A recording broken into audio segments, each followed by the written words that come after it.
Bonjour à tous, c'est Zivine, je vous retrouve aujourd'hui pour une vidéo que je n'ai pas faite depuis un petit moment déjà. C'est donc une vidéo produit terminé. J'espère que vous allez bien, je vais essayer de faire assez vite pour éviter que la vidéo ne soit trop longue. Et donc je commence dès maintenant avec le shampoing Garnier, donc ultra doux, shampoing nutrition extrême à l'olive mythique. La collection Garnier, c'est pas vraiment une marque que je vous conseillerais si vous avez les cheveux qui graissent vite comme moi. Je vous conseillerais plutôt un autre shampoing. Mais pour le coup, c'est une odeur extrêmement agréable à avoir sur soi.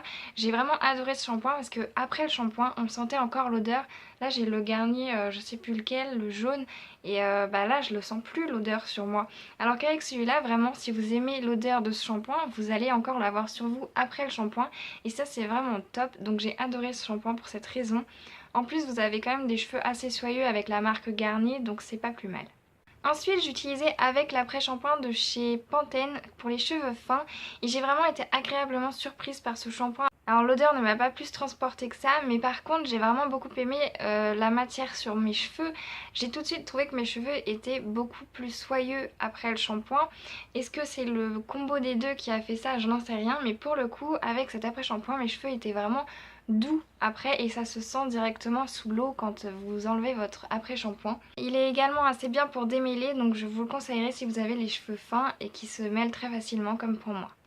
Ensuite, malheureusement pour moi, une petite déception, c'est donc le shampoing sec de chez Baptiste. C'est donc le floral et féminin. Et c'est vraiment une déception parce que tout simplement, il va ressortir blanc. Ça va être donc blanc ici et l'odeur est sympa, hein, mais même si j'ai pas plus aimé que ça l'odeur.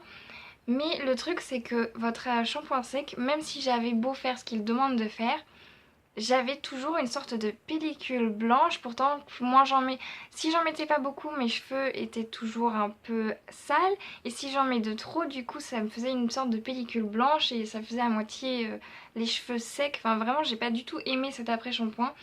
Donc je tente en ce moment le shampoing sec plutôt. Donc je tente en ce moment celui qui ressort marron, je ne sais plus comment il est appelé.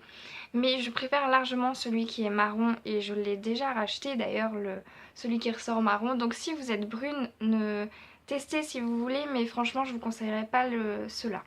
Ensuite, niveau gel douche, j'en ai un de chez Tahiti, Passion Euphorisante, et j'en ai un d'Ushuaïa, douche crème nourrissante, régénère au lait de figue d'Anatolie. pH neutre sans parabènes. Alors ce sont deux marques que j'affectionne particulièrement, j'aime beaucoup ces deux produits, mais entre les deux je vous choisirais plus Ushuaïa qui sent extrêmement bon et qui reste un peu plus sur la peau après, même si très sincèrement les gels douche pardon, c'est franchement compliqué de trouver un gel douche que l'odeur reste sur la peau. Décidément j'ai un peu de mal aujourd'hui. C'est très difficile de trouver un gel douche aujourd'hui. C'est très difficile de trouver un gel douche aujourd'hui avec une odeur qui reste sur votre peau après le rinçage et le séchage. Je sais pas pour vous, mais moi j'ai encore beaucoup de mal à trouver des gels douche comme ça.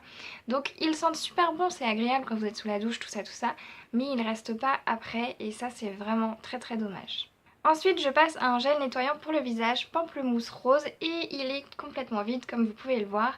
Je suis en train de le réutiliser, je l'avais réacheté et donc du coup j'ai oublié de prendre celui qui est plein pour vous montrer. Donc tout simplement c'est celui qui est rose. C'est donc de la marque Neutrogena et au début je l'utilisais mal je pense parce que j'en mettais pas beaucoup et je ne faisais pas particulièrement mousser. Et donc j'aimais pas du tout du tout. Et là en le réutilisant, en le rachetant, j'ai retesté et en fait j'en ai mis beaucoup plus. Et j'en mets beaucoup plus et je fais d'abord bien mousser sur mes mains avant de me nettoyer le visage avec et c'est beaucoup mieux. C'est quand même un produit que je dirais assez agressif malheureusement parce que si vous n'avez pas une bonne crème hydratante après avoir utilisé ce produit, je pense que vous aurez la peau vraiment très sèche. En tout cas moi c'est l'effet que ça me fait. J'ai la peau qui devient extrêmement sèche aux endroits, donc la zone T surtout. Et donc c'est assez embêtant je dirais. Mais c'est quand même un très bon gel nettoyant parce que vraiment je trouve que ma peau est beaucoup mieux et beaucoup plus nette avec ce gel nettoyant. Ensuite j'ai terminé une crème, donc une crème pour le visage, un soin lumière hydratant pour les peaux sèches et sensibles sans parabènes de chez Nocibé. Je l'avais donc prise pour, je crois que c'était l'hiver dernier, donc ça commence à dater. Donc j'avais vraiment moyennement aimé tout simplement parce que donc c'est l'hiver, vous avez la peau qui va être obligatoirement faire face au froid, qui va devenir sèche pour ma part en tout cas. Et donc j'en mettais, mais en fait au milieu de la journée, je ressentais que j'avais la peau qui était grasse, notamment là, au niveau du front et ici. Et c'est pas vraiment normal. Du coup, j'ai vraiment pas aimé cette crème parce que c'était avec cette crème que ça me faisait cet effet-là. Et je pense qu'elle était vraiment trop hydratante pour moi, malheureusement. Donc si vous avez la peau extrêmement sèche, peut-être que cette crème est faite pour vous. Enfin, la dernière chose que j'ai à vous présenter, c'est donc un démaquillant pour les yeux et les lèvres de chez Nocibé toujours. Et j'ai un peu plus aimé ce produit étant donné qu'il démaquillait parfaitement bien, même le mascara waterproof. Je vous le conseille donc si vous partez souvent en voyage, c'est donc un tout petit et en plus vous pouvez très facilement vous démaquiller, ça ne prend pas énormément de temps alors qu'avec d'autres démaquillants parfois vous mettez 2 heures à enlever un mascara et ça c'est vraiment la galère. Du coup je vous le conseille pas mal celui-ci. Sur ce, la vidéo est déjà terminée, j'espère qu'elle vous aura plu, je vous retrouve très vite et vous dis à la prochaine.